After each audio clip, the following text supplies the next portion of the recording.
Hello to you all, dear guys. Today we are here with a very beautiful wire earring. All we need is 1 millimeter wire, and you could use even more, 1.2 or 1.5, but one is enough, and also a thinner wire of about zero point 0.3 or zero point 0.5 for the weaving parts. Also a mandrel to wrap the wire all around, and your main tools, round nose pliers, chain nose pliers, and wire cutter, and also a hammer. Pick up your 1 millimeter wire and your mandrel. Wrap this wire all around it at a point that you desire, at the diameter that you want. For the loop that we are going to make the earring, and the dangling part would be attached to this loop. So the diameter is up to you, but here for a 1 millimeter wire, about 2 or 3 centimeters for the diameter of this loop is enough. And then we cut it out to have a complete and perfect loop here.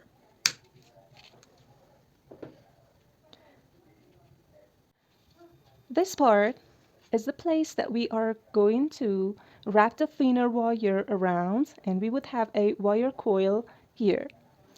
And this place is the one that the dangling part is going to attach to.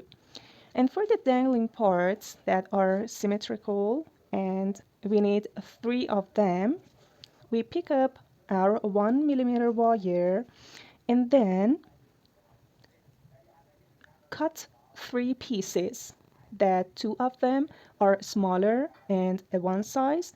One of them are a little larger and is going to be put at the middle of those 2 parts.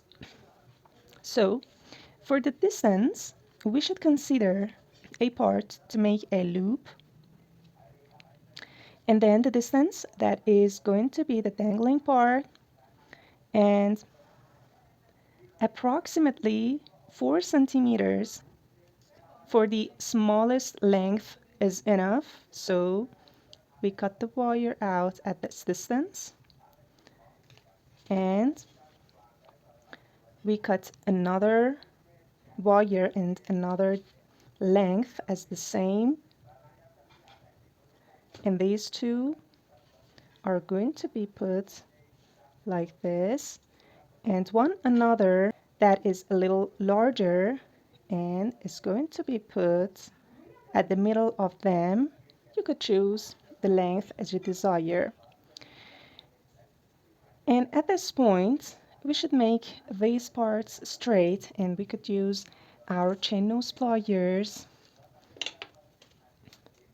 to emit the weaving parts. When we look at this wire, it should be all straight. So we check it out, and if there is any weaving parts, we push it with our chain nose pliers. Now we have all 3 parts just all straight.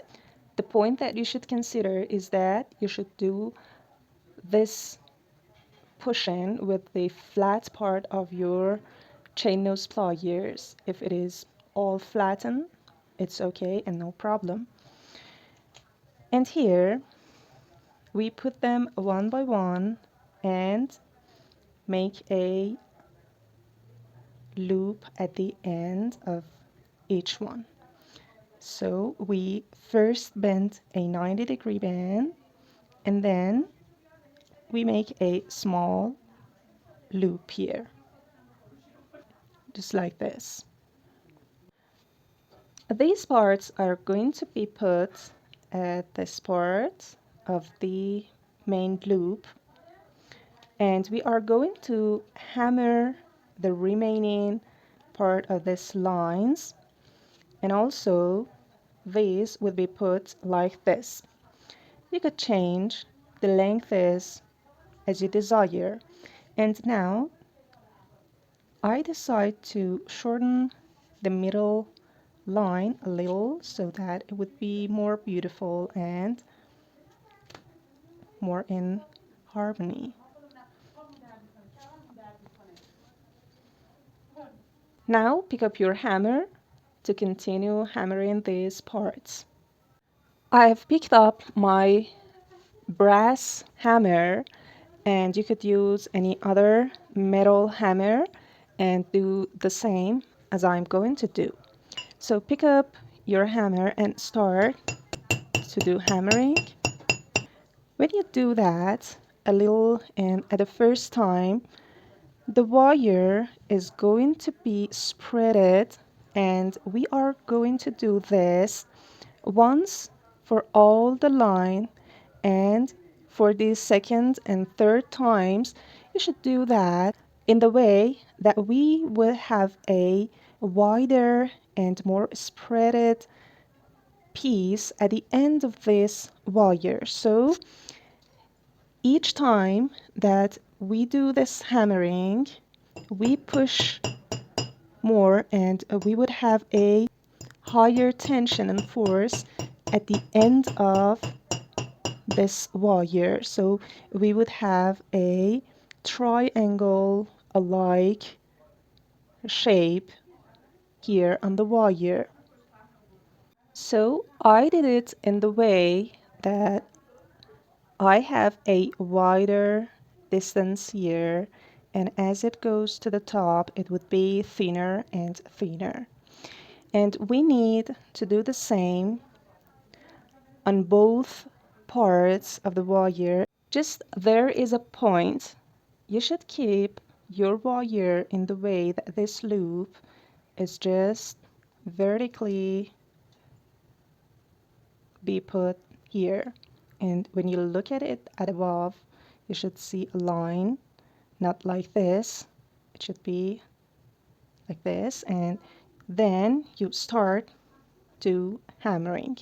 And also, when you are doing hammering, you should put your hand and the way that you put pressure on the line that your shape is going to be alike. We need a straight line, so we just put the hammer and pressure just in a straight line so that it wouldn't be curved.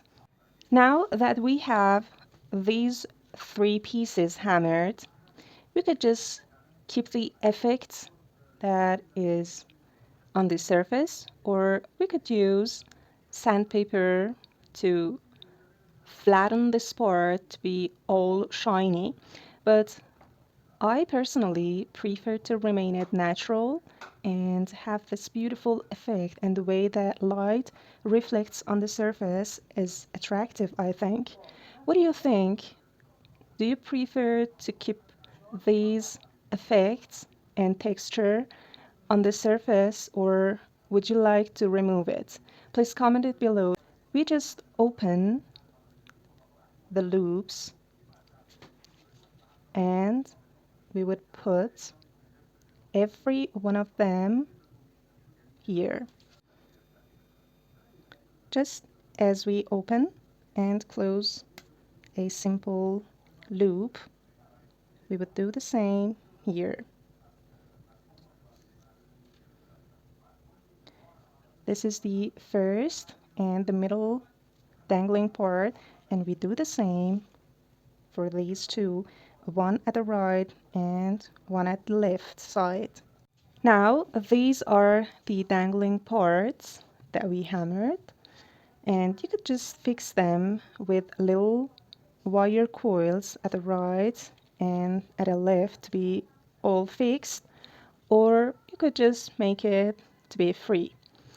And now for the upper side, actually we do have need a wire coil with our thinner wire of about 0.3 or 0.4, and we make a U letter shape with wire just like this, and then with our chain nose pliers or round nose pliers we would make a tie so that the smaller strand would be the beneath strand, and we would push it so that it would be tight. And we continue to wrap in the remaining part all around the main loop, and also would cut the other strand and do the same at the other side. I have cut it about 6 to 7 centimeters of this wire and would wrap it all around this part, and you could just change it a little and would fix previous wire coils with your round nose pliers, and then continue coiling. Or the easiest way is to making a wire coil at another point of this loop and then move it to be put at this place. But first, make sure that these two parts are exactly in front of each other and push it slowly.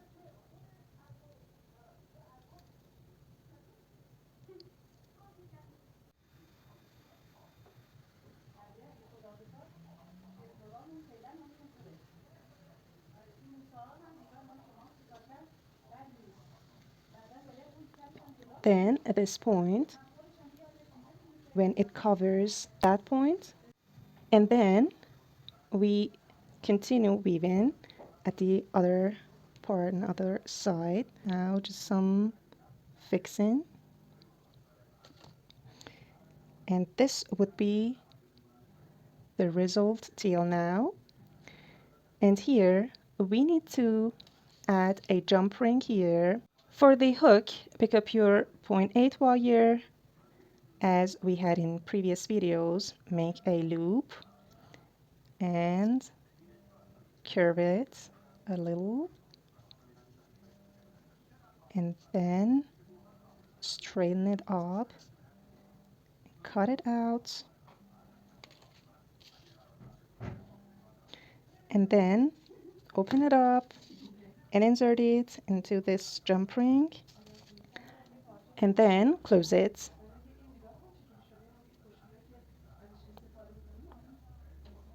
Push it a little, and that's it. Your beautiful wire earring is just ready, and you could just fix the parts that are moving with wire coils here. You could attach these two parts and also these three parts here, or you could just remain it. I hope you had enjoyed this tutorial and this very beautiful dangling wire earring, and you would make one for yourself or the one you love or to sell. Take care and bye-bye.